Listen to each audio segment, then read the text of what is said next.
In the minutes, we are counting like it's the last minutes of the end time. So you can imagine they would... From the country will be allowed from the 3rd of June. Bars and restaurants are reopened on the 18th of May, but hosting reduced numbers of dinners with tables further apart and plastic shields to separate customers. Hairdressers also reopened on the 18th of May, as did more shops, museums and libraries, and sports teams are able to hold group training. Catholic church masses resumed from the 18th of May, but with strict social distancing and wearing of face masks. Funerals are the 8th of June. And now quickly looking at France. France strict lockdown was imposed on the 17th of March, with residents required to provide a travel permit justifying any outdoor trips.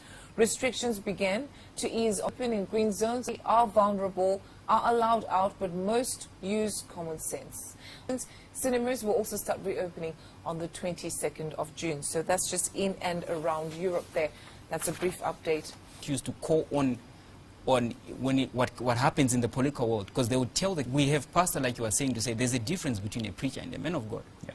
And pastor is actually a man of God. We are aware of that. And I think if what happened, because his word has actually been proved to say it's in tandem with what God wants. Yeah. So you can imagine, if he says instantaneous, he means instantaneous. And it's so just a matter of... Yeah, it will be. It shall so be like that. It shall be like that. All right, so let's take a quick look at this whole contact tracing story. So according to ways how the DNC could weaponize contact tracing to prevent re-election of President Trump. When you trace their contacts, the same question. Someone was in close contact with 3 people. You interview those 3 people.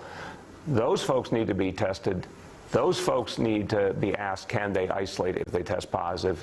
The report points out the Democrat proposed bill H.R. 6666 allows contact tracers to stalk citizens, search in-person voting altogether, under the premise of protecting public health, and order mail-in ballots instead, paving way for voter fraud. It would give Republican voting households a health alert just before or on the election day, preventing them from voting. This comes amid expectations the Democrat cabal could also weaponize the so-called second wave of COVID-19 to try and lock down the country again in October. And Democrat governors could impose states of emergency to use all of the aforementioned steps. Coronavirus is scared. No, this was their plan from the beginning. This was their #1 priority for the left.